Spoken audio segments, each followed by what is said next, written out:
Iran, এই দুই দেশের মধ্যে চুক্তি কি আদৌ সম্ভব? পাকিস্তান এবং কাতার, এই দুই দেশ এখনো কি আমেরিকা এবং ইরানের মধ্যে পারস্পরিক দ্বিপাক্ষিক আলোচনার মধ্যস্থতা করে যাচ্ছে? যুদ্ধবিরতি চলছে নাকি ইতিমধ্যেই ইরান এবং আমেরিকা তারা যুদ্ধ শুরু করে দিয়েছে? আজ এই ভিডিওতে চলুন আমরা বুঝে নেওয়ার চেষ্টা করি সত্যিকারের অবস্থাটা কি। আলোচনা যদি চলে তো সেই আলোচনার কেন সমাধান হচ্ছে না, কোথায় কোথায় সমস্যা, ইসরায়েল এই আলোচনাকে পণ্ড করবার জন্যে কি কি ব্যবস্থা গ্রহণ করেছে, আর আমেরিকা এই মুহূর্তে আদৌ কি স্বাধীন কোনো রাষ্ট্র নাকি ইসরায়েলের দাস, সেটাই আদ্যপান্ত বোঝার চেষ্টা করব এই আলোচনায়। আলোচনার শুরুতেই আমরা আপনাদের জানিয়ে রাখি, এখনো পর্যন্ত আলোচনা চলছে আমেরিকা এবং ইরানের ব্যাকডোরে, অর্থাৎ যে মিডিয়েটর স্টেট পাকিস্তান এবং কাতার, এই দুই রাষ্ট্র ইরান এবং আমেরিকার মধ্যে যোগাযোগ ও আলোচনা এখনো পর্যন্ত চালিয়ে যাচ্ছে। যদিও ইতিমধ্যেই দুবার আমেরিকা যুক্তরাষ্ট্র ইরানের উপরে হামলা চালিয়েছে, ইরানও প্রত্যাঘাত করেছে আমেরিকার ওপর, তারপরেও কিন্তু আলোচনা বন্ধ হয়নি। যদিও এই মুহূর্তে গোটা ঘটনাকে নিয়ন্ত্রণ করছে ইসরায়েল, কারণ আমেরিকা যুক্তরাষ্ট্র পুরোপুরি ইসরায়েলের উপর নির্ভরশীল। ডোনাল্ড ট্রাম্প ইরানের দেওয়া প্রায় সমস্ত প্রস্তাব মেনে নিলেও বেঞ্জামিন নেতানিয়াহু কিন্তু পুরো বিষয়টাকে ঘেঁটে দিয়েছে। এই মুহূর্তে ইসরায়েলের পক্ষে যে দাবিগুলো খুব জোরের সঙ্গে জানানো হচ্ছে, চলুন আমরা সেগুলো দেখে নিই। আর এই দাবিগুলোর কারণেই আমেরিকা এবং ইরানের মধ্যে চুক্তি হওয়া প্রায় অসম্ভব। এক নম্বর দাবি যেটা ইসরায়েল এই মুহূর্তে চাইছে, dismantling of Iran's nuclear sites. Benjamin Netanyahu এই যুদ্ধ অপরাধী, তার নিজের দেশে পরমাণু অস্ত্র মজুত করে রেখে এখন তিনি দাবি করছেন ইরান কোন রকম পারমাণবিক কার্যক্রম চালাতে পারবে না যতক্ষণ না ইরান এই শর্তে মুচলেকা দিচ্ছে যে তার দেশে কোন রকম পারমাণবিক কার্যক্রম হবে না, তবেই আমেরিকা ইরানের সঙ্গে চুক্তি করতে পারে। দুই নম্বর দাবি বেঞ্জামিন নেতানিয়াহুর, রিমুভিং ইরানস এনরিচড নিউক্লিয়ার মেটেরিয়াল। ইরানের কাছে 441 কেজি সমৃদ্ধ ইউরেনিয়াম আছে, এই খবর আমরা প্রত্যেকেই জানি, এবং ডোনাল্ড ট্রাম্প দাবি করেছিলেন একাধিকবার যে ইরানকে ওই সমৃদ্ধ ইউরেনিয়াম হয় আমেরিকার হাতে কিংবা অন্য বন্ধু রাষ্ট্রের হাতে তুলে দিতে হবে। তবে ইরানের সর্বোচ্চ ধর্মীয় নেতা মুজতবা খামেনেই তিনি জানিয়েছেন ওই এনরিচড ইউরেনিয়াম ইরান কোনো দেশে পাঠাবে না। তারপরেও এই যুদ্ধ অপরাধী বেঞ্জামিন নেতানিয়াহু তিনি দাবি করছেন যে আমেরিকা তবেই ইরানের সঙ্গে চুক্তি স্বাক্ষর করতে পারবে যদি ইরান তার এই এনরিচড ইউরেনিয়ামকে আমেরিকার হাতে কিংবা ইসরায়েলের হাতে তুলে দেয়। তিন নম্বর বড় দাবি ইসরায়েলের, Israel's right to fight proxy groups, অর্থাৎ ইসরায়েলের গণহত্যা চালিয়ে যাবার অধিকারকে স্বীকৃতি দিতে হবে ইরানকে। ইরান মেনে নেবে যে ইসরায়েল গাজা ভূমিতে লেবাননে যে হারে গণহত্যা চালাচ্ছে সেই গণহত্যা চালাবে, সেই গণহত্যা বৈধ, এবং ইরান ইসরায়েলের বিরুদ্ধে যুদ্ধ করতে পারবে না, গণহত্যার বিরুদ্ধে কোনো কথা বলতে হবে না। এটা যদি ইরান মেনে নেয় তাহলে আমেরিকা অনায়াসে ইরানের সঙ্গে চুক্তি করতে পারবে। আজকের আরব আমিরাত ইউএই যেভাবে ইসরায়েলকে সমর্থন করে তার গণহত্যায়, একই কাজ করতে হবে আগামী দিনে ইরানকে, এই দাবি জানাচ্ছে ইসরায়েল। চার নম্বর ইসরায়েলের বড় দাবি, রেস্ট্রিকশনস অন ইরানস ব্যালিস্টিক মিসাইলস।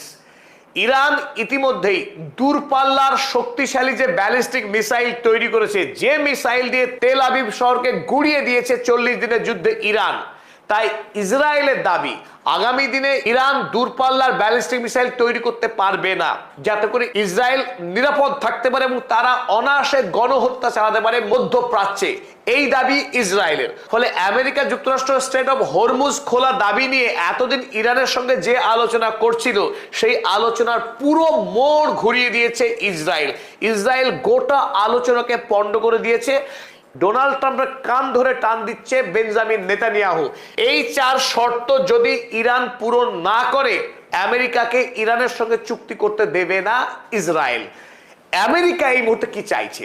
আমেরিকার দাবি একমাত্র unconditional reopening of strait of Hormuz, অর্থাৎ যুদ্ধ শুরু হবার আগে হরমুজ প্রণালী দিয়ে যেভাবে পারস্য উপসাগরীয় দেশগুলির তেল বিদেশের বাজারে রপ্তানি হয়েছে, অনুরূপভাবে স্ট্রেট অফ হরমুজ খোলা থাকবে এবং সেই পথ দিয়ে পৃথিবীর 20% জ্বালানি রপ্তানি হয় আগের মতোই রপ্তানি হবে, আর তাতেই আমেরিকার রক্ষা হবে। কারণ আমেরিকার বাজার ইতিমধ্যেই তেলের দাম বেলাগাম বৃদ্ধি পেয়েছে। তাই আমেরিকা যুক্তরাষ্ট্রের এক এবং একমাত্র দাবি হরমুজ প্রণালীকে উন্মুক্ত করা ইরানের নিয়ন্ত্রণ থেকে। এই গেল ইসরায়েল এবং আমেরিকার দাবি। চলুন এবার আমরা দেখে নেই ইরানের দাবি কি। ইরান কোন শর্তে এখনো লড়াই করে যাচ্ছে আমেরিকা এবং ইসরায়েলের বিরুদ্ধে। ইরানের প্রথম দাবি ইকোনমিক স্যাংশনস রিলিফ। আমেরিকা, রাষ্ট্রসংঘ এবং ইউরোপীয় ইউনিয়ন মিলে ইরানের উপরে ৯,০০০-এরও অধিক স্যাংশন লাগু করে রেখেছে, যে স্যাংশনের কারণে ইরান বিদেশের বাজারে তেল, পেট্রোপণ্য, রাসায়নিক সার বিক্রিতে দারুণভাবে ক্ষতিগ্রস্ত হয়। অর্থাৎ বিদেশের বাণিজ্যের দরজা সম্পূর্ণরূপে বন্ধ করে রেখেছে পশ্চিমী দুনিয়া। ইরান তার সামরিক শক্তি এবং সাগরের উপরে তার যে দখল রয়েছে সেই দখলকে কাজে লাগিয়ে বিদেশের সঙ্গে তার বাণিজ্য চালিয়ে যাচ্ছে। কিন্তু এই স্যাংশন অর্থাৎ নিষেধাজ্ঞা যদি উঠে যায়, আগামী দিনে ইরান বাণিজ্যিক দিক থেকে বিপুল পরিমাণে উন্নতি লাভ করবার সুযোগ পাবে। তাই ইরানের অন্যতম দাবি আমেরিকা, রাষ্ট্রসংঘ তারা ইরানের উপর চাপানো যে নিষেধাজ্ঞা সেই নিষেধাজ্ঞা তুলে নিক। ২ নম্বর দাবি unfreezing approximately 24 billion in assets. 24 billion asset ইরানে, যেগুলো পশ্চিমী দুনিয়ার বিভিন্ন ব্যাংকে আটকা পড়ে রয়েছে, সেই 24 বিলিয়নকে আনফ্রিজ করে দিতে হবে ইরানের জন্য। তৃতীয় দাবি right two uranium enrichment. Iran আগামী দিনে তার পারমাণবিক কার্যক্রম চালিয়ে যাবে, সেই মর্মে আমেরিকাকে স্বীকৃতি জানাতে হবে। ৩ নম্বর দাবি Iranian and Omani control over the strait of Hormuz. Iran যুদ্ধে ইরানের সবচাইতে বড় কৃতিত্ব, বড় লাভ এই স্ট্রেট অফ হরমুজের উপরে সম্পূর্ণ নিয়ন্ত্রণ কায়েম করা। তাই এতদিন পর্যন্ত পারস্য উপসাগরীয় যে দেশগুলো আমেরিকা এবং ইসরায়েলের সঙ্গে বন্ধুত্ব রেখে চলে, সেই দেশগুলোকে জব্দ করার ক্ষেত্রে এই স্ট্রেট অফ হরমুজের উপর নিয়ন্ত্রণ অত্যন্ত জরুরি। তাই ইরান কোনোভাবেই স্ট্রেট অফ হরমুজের নিয়ন্ত্রণ ছাড়তে রাজি নয়। এখনো পর্যন্ত ইরান তার দাবিতে অনড় যে স্ট্রেট অফ হরমুজকে কোনোভাবেই তার নিয়ন্ত্রণ থেকে ছাড়বে না ইরান। ইরানের পরবর্তী দাবি ballistic missiles and resistance issues non negotiable. ইরানের ব্যালিস্টিক মিসাইল তৈরি করা এবং ইরানের যে সমস্ত প্রক্সি গ্রুপ রয়েছে, হিজবুল্লাহ, হামাস বা হুথি, ইরানের নিয়ন্ত্রণ থাকে যে 60টির মতো রেজিস্ট্যান্স গ্রুপ রয়েছে মধ্যপ্রাচ্য জুড়ে। সেই সমস্ত রেজিস্ট্যান্স গ্রুপ নিয়ে আমেরিকার সঙ্গে ইরান কোন রকম আলোচনায় যেতে প্রস্তুত নয়। যদি এই সমস্ত বিষয়ে ঐক্যমতে পৌঁছানো যায়, তখনই স্বাক্ষরিত হবে এই MOU। আর MOU স্বাক্ষরের পর দুটি দেশ তারা 60 দিনের একটা নেগোসিয়েশন পিরিয়ড ঠিক করেছে। অর্থাৎ 60 দিন ধরে দুটি দেশ তারপরেও আলোচনা চালিয়ে যাবে। এই আলোচনায় সমস্ত বিষয় যখন স্থির হবে, তারপরে হবে ফাইনাল ডিল। অর্থাৎ আমেরিকা এবং ইরানের মধ্যে এই ফাইনাল ডিল এখনো দূর অস্ত। তবে এই ফাইনাল ডিল হবার আগে আমেরিকা যুক্তরাষ্ট্রকে অনুমতি নিতে হবে ইসরায়েলের কাছ থেকে। ইসরায়েল যতদিন পর্যন্ত আমেরিকাকে অনুমতি না দিচ্ছে, ততদিন ডোনাল্ড ট্রাম্পের বাবারও সাধ্য নেই যে ডোনাল্ড ট্রাম্প ইরানের সঙ্গে কোনো চুক্তি সম্পন্ন করে। কারণ ইসরায়েলের নিরাপত্তা পরিষদের মন্ত্রী ইতামার বেন গভির তিনি দুঃসাহসিকভাবে জানিয়েছেন ইসরায়েল ইরানের সঙ্গে শান্তি চুক্তি করবার অনুমতি দেবে না ততদিন, যতদিন পর্যন্ত মধ্যপ্রাচ্যের আরব রাষ্ট্রগুলি ইসরায়েলের সঙ্গে আব্রাহাম অ্যাকর্ডে সই করছে। অর্থাৎ ডোনাল্ড ট্রাম্পের দায় এই মুহূর্তে ইরানের সঙ্গে চুক্তি করবার আগে ডোনাল্ড ট্রাম্পকে বরং মধ্যপ্রাচ্যের সকল আরব রাষ্ট্রগুলোকে নিয়ে ইসরায়েলের সঙ্গে আব্রাহাম অ্যাকর্ডে সই করবার ব্যবস্থা করতে হবে। এখান থেকে বোঝা যায় যে এই ডোনাল্ড ট্রাম্প একজন কৃতদাস। ইনি হচ্ছেন একজন কৃতদাস। ইসরায়েল এতদিন আমরা জানতাম আমেরিকার একটা কলোনি, আমেরিকার মধ্যপ্রাচ্যে থাকা সামরিক সেনা ছাউনি। এখন বিশ্ব অবাক হয়ে দেখছে আমেরিকা যুক্তরাষ্ট্রই আস্ত একটা সামরিক সেনা ছাউনি ইসরায়েল নামক একটি ক্ষুদ্র জনগোষ্ঠীর। আমেরিকা যুক্তরাষ্ট্র এমন একটি রাষ্ট্র যার সার্বভৌমত্ব নেই, যার কোনো স্বাধীন বিদেশ নীতি নেই, আমেরিকা যুক্তরাষ্ট্রের স্বাধীন কোনো মিলিটারি নেই। আমেরিকার অস্তিত্ব পুরোপুরি ইসরায়েলের উপরে নির্ভরশীল।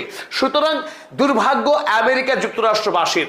আমেরিকা যুক্তরাষ্ট্রের মানুষ এই মুহূর্তে পরাধীন দেশে বাস করছে, যার প্রমাণ পাওয়া যাচ্ছে ইতামির বেন গভিরের কথা থেকেই। তিনি বলছেন Israel will not allow Trump to make a peace deal. ভাবা যায় কত বড় দুঃসাহসী কথা বলছে, কত বড় দুঃসাহসী দাবি করছে ইসরায়েল একজন সামান্য মন্ত্রী। তিনি বলছেন যে ইসরায়েল উইল নট অ্যালাউ ট্রাম্পকে অনুমতি দেবে না ইসরায়েল ইরানের সঙ্গে শান্তি চুক্তি সম্পাদন করতে। এখান থেকে বোঝা যায় কত বড় ধৃষ্টতা এই ইসরায়েল রাষ্ট্রের, যে তারা আমেরিকার রাজনীতিকে আমেরিকার মন্ত্রীদের পকেটে পুরে রেখেছে। কারণ কি, এই ডোনাল্ড ট্রাম্পের ব্যক্তিগত জীবনে এত দুর্নীতি এবং এত কেচ্ছা রয়েছে, যার ভিডিওগ্রাফি, যার ঝুড়ি ঝুড়ি প্রমাণ রয়েছে তেল আবিবের এই সমস্ত মন্ত্রীদের পকেটে, যাতে তারা ডোনাল্ড ট্রাম্পকে হুমকি দিচ্ছে এবং ধমক দিচ্ছে যে কোনো মুহূর্তে এই ডোনাল্ড ট্রাম্পের এপস্টিন কীর্তি হোক, তার যে ভয়ঙ্কর দুর্নীতি রয়েছে সেগুলো ফাঁস করে দেবে আমেরিকায়। তাই আমেরিকার রাজনীতি পুরোপুরি তেল আবিবের হাতে। আমেরিকার কোনো নেতা নেই যে নেতা স্বাধীনভাবে কাজ করতে পারে, কথা বলতে পারে ইসরায়েলের বিরুদ্ধে। তাই এই মুহূর্তে এই কৃতদাসের একটাই দায়িত্ব, ইসরায়েলে দেওয়া নির্দেশকে পালন করা। ইসরায়েল দায়িত্ব দিয়েছে এই কৃতদাসকে আব্রাহাম অ্যাকর্ডে সই করাতে হবে সমস্ত মুসলিম রাষ্ট্রগুলোকে, যার মধ্যে অন্যতম সৌদি আরব, কাতার, পাকিস্তান, তুরস্ক, মিশর এবং জর্ডন। এই রাষ্ট্রগুলির মধ্যে এখনো পর্যন্ত সৌদি আরব, কাতার, পাকিস্তান এরা ইসরায়েলকে রাষ্ট্র বলেই মনে করে না। অপরদিকে তুরস্ক, ইজিপ্ট এবং জর্ডন তারা ইসরায়েলকে রাষ্ট্র বলে স্বীকৃতি দেয় এবং কিঞ্চিত বাণিজ্যও করে, কিন্তু তারা আব্রাহাম অ্যাকর্ডে সই করেনি। 2020 সালে আরব আমিরাত ইসরায়েলের সঙ্গে আব্রাহাম অ্যাকর্ডে সই করেছে। তাই আমাদের এই মুহূর্তে বুঝে নেওয়া দরকার আব্রাহাম অ্যাকর্ড আসলে কি। আব্রাহাম অ্যাকর্ড হলো এমন এক চুক্তি, যে চুক্তির ভাবগত অর্থ এই যে ইহুদি, খ্রিস্টান এবং মুসলিম তারা একই ঈশ্বরের উপাসক, সুতরাং তাদের মধ্যে কোনো ভুল বোঝাবুঝি থাকবে না। এই ইসরায়েল রাষ্ট্রকে মেনে নিতে হবে। ইসরায়েল রাষ্ট্রের সঙ্গে অর্থনৈতিক, সামরিক, বাণিজ্যিক, কূটনৈতিক সমস্ত রকমের সম্পর্ক স্থাপন করতে হবে। এই দুই দেশের দূতাবাস থাকবে, ভিসার আদান প্রদান হবে এবং চিকিৎসা সহ খেলাধুলা সমস্ত স্তরে দুটি দেশের মধ্যে পারস্পরিক যোগাযোগ গড়ে উঠবে। অর্থাৎ আগামী দিনে সৌদি আরবকে ইসরায়েলকে রাষ্ট্রীয় স্বীকৃতি দিতে হবে, ইসরায়েলের সঙ্গে বাণিজ্য করতে হবে, যাতায়াত করতে হবে।